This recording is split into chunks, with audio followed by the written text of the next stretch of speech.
ci ho lavorato fino a marzo 2003.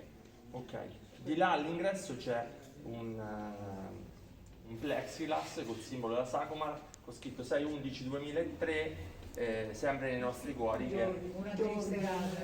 una triste data, perché una triste data? È giusto Fallimento quando è venuti a mettere i sigilli, quando sono venuti a mettere.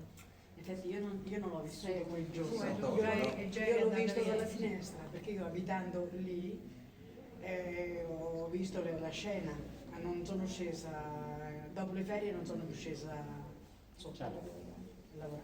Perché dove abitavi?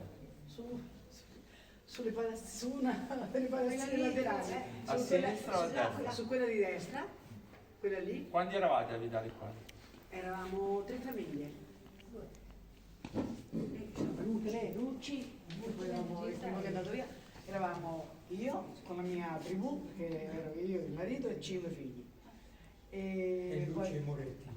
poi c'era Moretti, poi c'era Moretti e Lucci. Spiega bene che c'è il progettista che sta ascoltando con attenzione, giusto? Della riqualificazione.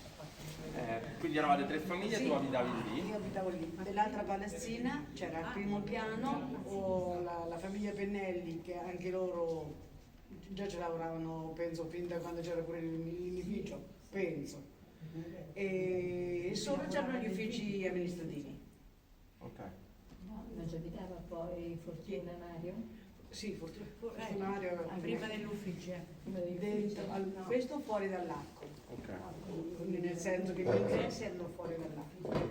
Dentro l'arco c'era sulla palazzina di sinistra, di fronte agli uffici amministrativi, un'altra famiglia, Fortuna, Sembra un dipendente, che lavorava pure lì, insomma.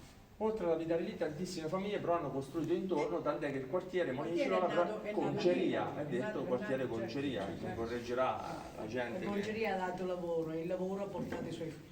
Ecco, quindi nella storia del Novecento citata diciamo che quando qualcuno dalle campagne si è avvicinato a questa meccanizzazione tecnologica, vogliamo chiamarla così, passare dalla campagna, dalla mezzadria a diciamo la fabbrica In effetti di queste aziende. in quel periodo c'è stata fino a persone della stessa famiglia che lavoravano all'interno della conceria, ma altre persone dello stesso nucleo familiare che lavoravano il campo che avevano, Certo. o di proprietà o di proprietà delle... Che orario di lavoro facevi? Allora diciamo l'orario Ufficiale.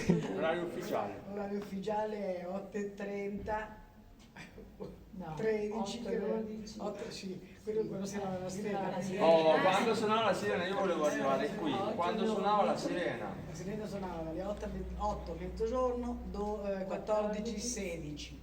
14, 10 18. minuti alle 8 e alle 8 suonava. 10 minuti, vero?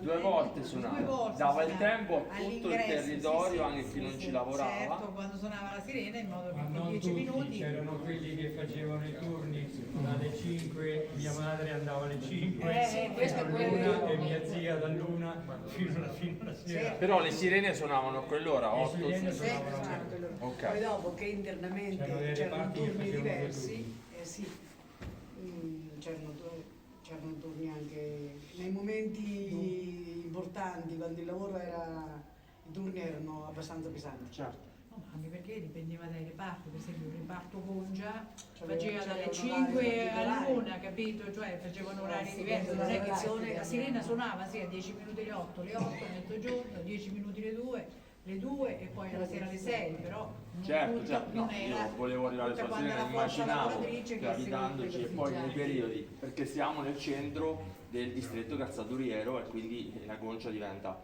importantissima. E mi hanno detto, correggetemi, che era una delle pochissime concerie in cui arrivava praticamente Pelle grezza. la pelle grezza, esatto, colorata si addirittura. trasforma, certo. Un pezzo finito del tutto colorato. Era pronta per l'uso.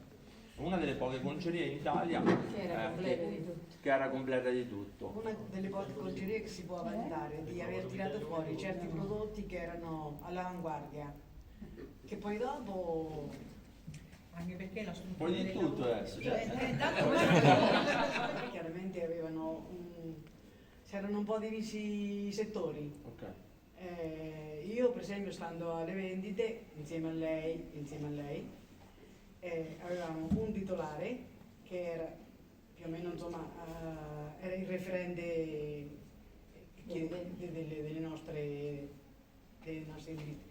Poi c'era l'addetto, erano tre cugini che sono succeduti ai 3 genitori fondatori.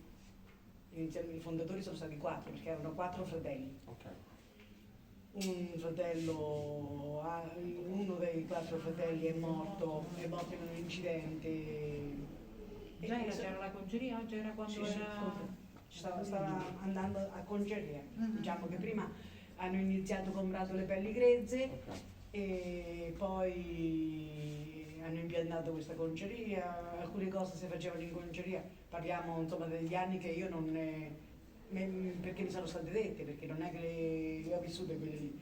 Facevano conciare delle cose fuori probabilmente perché poi dopo finché si fosse tutto preparato e tutto diventare efficiente. Uno dei cugini era addetto all'acquisto delle pelli grezze e un altro era alla parte amministrativa. Però poi dopo l'acquisto delle pelli grezze si è un po' scisso perché è sorta una nuova società che faceva soltanto acquisto di grezzo ed era in un certo senso indipendente dalla Sacomar SPA. Poi siamo riusciti ad avere il sabato libero perché il sabato non era libero. Certo.